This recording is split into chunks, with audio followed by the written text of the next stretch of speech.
Shalom Aleichem, Bisem Yeshua Hamasiah, salam sejahtera di dalam nama Tuhan Yesus Kristus. Bersama saya Pendeta Henry Randianta BBS. Kali ini saya akan menjawab dari WA dari Pak Nasib Ginting di Hurasbah, Medan. Nasib Ginting di Medan. Dia itu nanya begini, iblis di mana dan gimana nasibnya? Iblis itu sekarang ada di mana, Pak Pendeta? Lalu bagaimana nasibnya? Ya, iblis ada di mana, Pak? Pak, kalau Bapak Nasib Ginting mau nanya iblis ada di mana, nanya ke istri Bapak. Bu, iblis ada di mana? Nanti dia akan jawab, Bapak. Kaulah iblisnya. Iya. Ya, ini humor aja ya, Pak Nasib Ginting ya. Istri kita itu kalau ditanya bu atau mah atau mih ya, mami, iblis itu di mana, Mi? Iblis itu ya ada di dirimu itu. Ya sudah ya. Kalau para bapak ditanya, papi iblis ada di mana? Jawabmu apa, Pak? Pak Nasib Ginting, iblis ada di mana dan bagaimana nasibnya? Iblis tidak pernah diciptakan, itu yang pertama dulu, Pak. Ini pengantar dulu ya. Iblis itu tidak pernah diciptakan. Kalau ada berita atau dari yang lain yang mengatakan iblis diciptakan entah dari api, entah dari apa, tidak benar. Kita mendasarkan Kolose 1 ayat 16 bahwa Yesus adalah menciptakan segala sesuatu di surga dan di bumi, kelihatan maupun tidak kelihatan. Yang di surga adalah malaikat, kerub, dan serafim. Yang di bumi adalah tanah purbakala tidak berbentuk dan lautan api. Udah, itu yang diciptakan oleh Yesus. Jadi Yesus menciptakan malaikat. Lalu malaikat ini di dalam Kejadian 3 ayat 15 nggoda sama si Eva Adam, lalu akhirnya terjadilah yang namanya ditetapkan sebelum dunia dijadikan ya. Nanti keturunan dari perempuan akan meremukkan kepalamu, lalu kamu akan meremukkan tumitnya ya. Sudah sampai di sini. Lalu di dalam Yesaya 14 ayat 12 sampai 15, malaikat yang memberontak ini ya diusir ke bumi. Mari kita lihat.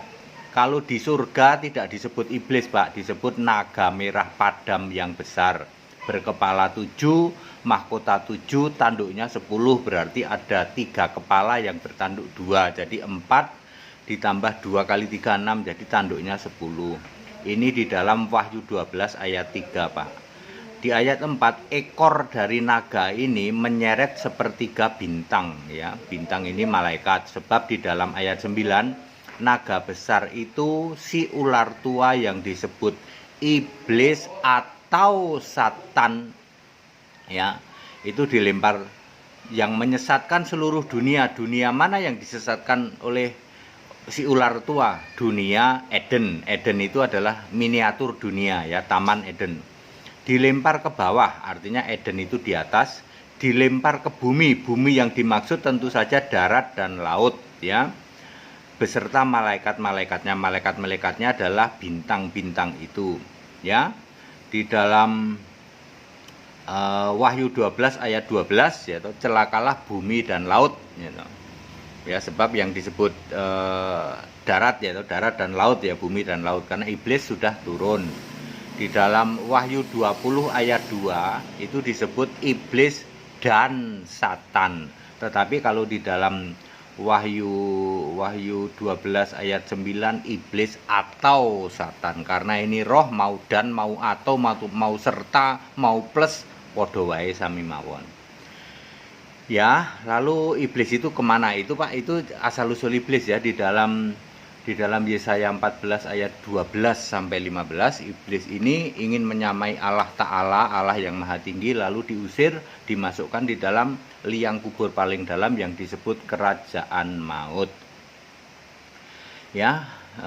Itu asal usul iblis ya. Terus iblis itu kemana ya? Kan Bapak nanya dulu nih ya, asal usul iblis, terus iblis itu di mana, terus nanti nasibnya bagaimana?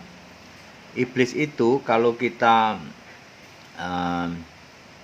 korban iblis itu siapa? Korban iblis itu yang pertama tentu Eva dan Adam di dalam Kejadian 3 ayat 6 ya. Yang makan buah itu. Itu korban iblis pertama adalah Eva dan Adam. Korban iblis kedua adalah anaknya Kain setelah di bumi. 1 Yohanes 3 ayat 20, Kain itu berasal dari si jahat ya. Jadi sejak saat itulah terus Allah merencanakan Kejadian 3 ayat 15 ya. Makanya Yesus, Allah menjadi manusia namanya Yesus, terus mati di salib, terus mengalahkan iblis. Jadi kondisi iblis atau nasibnya iblis bagaimana? Kuasa iblis dikalahkan oleh Yesus. 1 Korintus 15 ayat 54 dan 55. Kuasa iblis, hai maut, di mana sengatmu, sudah dikalahkan ya. Kemudian maut dan kerajaan maut sudah dikunci oleh Yesus. Kuncinya dipegang Yesus. Di dalam Wahyu 1 ayat 18 Yesus memegang segala kunci maut dan kunci kerajaan maut. Kemudian iblis ini mengembara mencari mangsa seperti singa yang mengaum. 1 Petrus 5 ayat 8. Jadi iblis sekarang di mana? Mengembara, Pak ya. Sudah terjawab, Pak ya. Jadi kalau Bapak ditanya iblis kemana sekarang? Mengembara. Terus dunia ini dikuasai oleh iblis, dikuasai si jahat. 1 Yohanes 5 ayat 19. Jadi iblis itu sekarang mengembara, nemploknya di mana Pak? Di pohon, di jembatan, di mall dan lain-lain ya. Itu adalah iblis nemploknya di situ ya. Terus apa yang dilakukan oleh iblis ketika dilakukan oleh iblis ya, ketika dia menguasai dunia. Sebab 1 Yohanes 5 ayat 19, dunia dikuasai si jahat. Yang pertama, iblis membuat duplikat ya, duplikat Allah, duplikat Tuhan ya. Tentu saja duplikat surga semua. Ya, di dalam 1 Korintus 8 ayat 5 ya. Di situ ada Allah huruf kecil, A-nya huruf kecil, ada Tuhan T huruf kecil ya toh. Jadi iblis itu membuat duplikat, kan dia ingin menyamai Allah Maha Tinggi di dalam Yesaya 14 ayat 14. Lalu dia membuat duplikat ya. Duplikatnya adalah Tuhan huruf kecil dan Allah huruf kecil. Kemudian menyamar jadi malaikat terang di dalam 2 Korintus 11 ayat 14. Jadi Pak, jangan sampai Bapak bingung, ada orang yang bisa kesembuhan ilahi di jalan-jalan ya toh, kayak Simon ya toh. Simon tukang sihir di dalam kisah 8 ayat 9, 10, 11, 12 itu. Simon tukang sihir ya toh. Jangan heran ya. Tidak usah heran dengan hal seperti itu, sebab iblis bisa menyamar sebagai malaikat terang. Emangnya jumlah iblis berapa sih Pak? Iblis dan malaikatnya jumlahnya 33 miliar 333 juta 330.333. Kan sepertiga dari malaikat diseret. Jumlah malaikat kan 100 miliar. Kemudian jumlah malaikat berapa? 66 miliar 666 juta 666.666 ya. Oke, jadi clear ya Pak. Saya ulang sepintas. Iblis itu tidak dicipta ya, yang ada itu malaikat. Lalu malaikat ini diusir ya toh.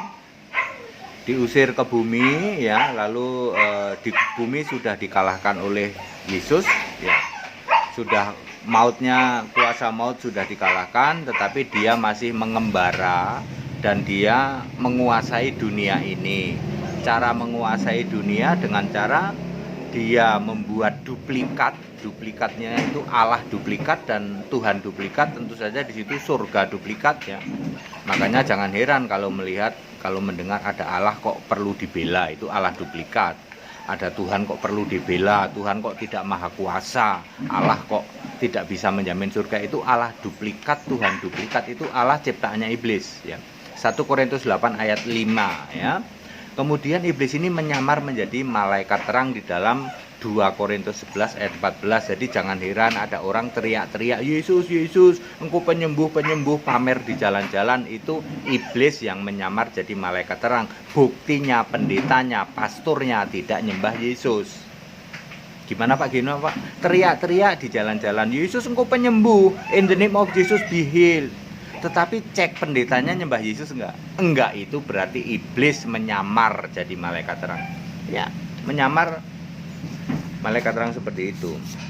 Terus nasibnya iblis gimana Pak? Yang belum dibicarakan kan nasibnya ini. Oke, nasibnya iblis ya. Di dalam iblis akan dihukum duluan tanpa diadili. Iblis itu dihukum duluan tanpa diadili sebelum apa itu pengadilan terakhir atau penghakiman terakhir ya, apa itu yang namanya majelis pengadilan akhir, majelis pengadilan gitu. Ya, jadi iblis sudah dihukum duluan di dalam Wahyu 20 ayat 10. Yang dihukum siapa Pak Pendeta? Yang dihukum iblis doang. Bagaimana dengan setan dan malaikat-malaikatnya di dalam penghakiman domba kambing? Disebutkan di situ ada malaikat-malaikatnya juga yang dihukum ya. Tetapi ada ayat lain juga yang mengatakan ada malaikat berdosa.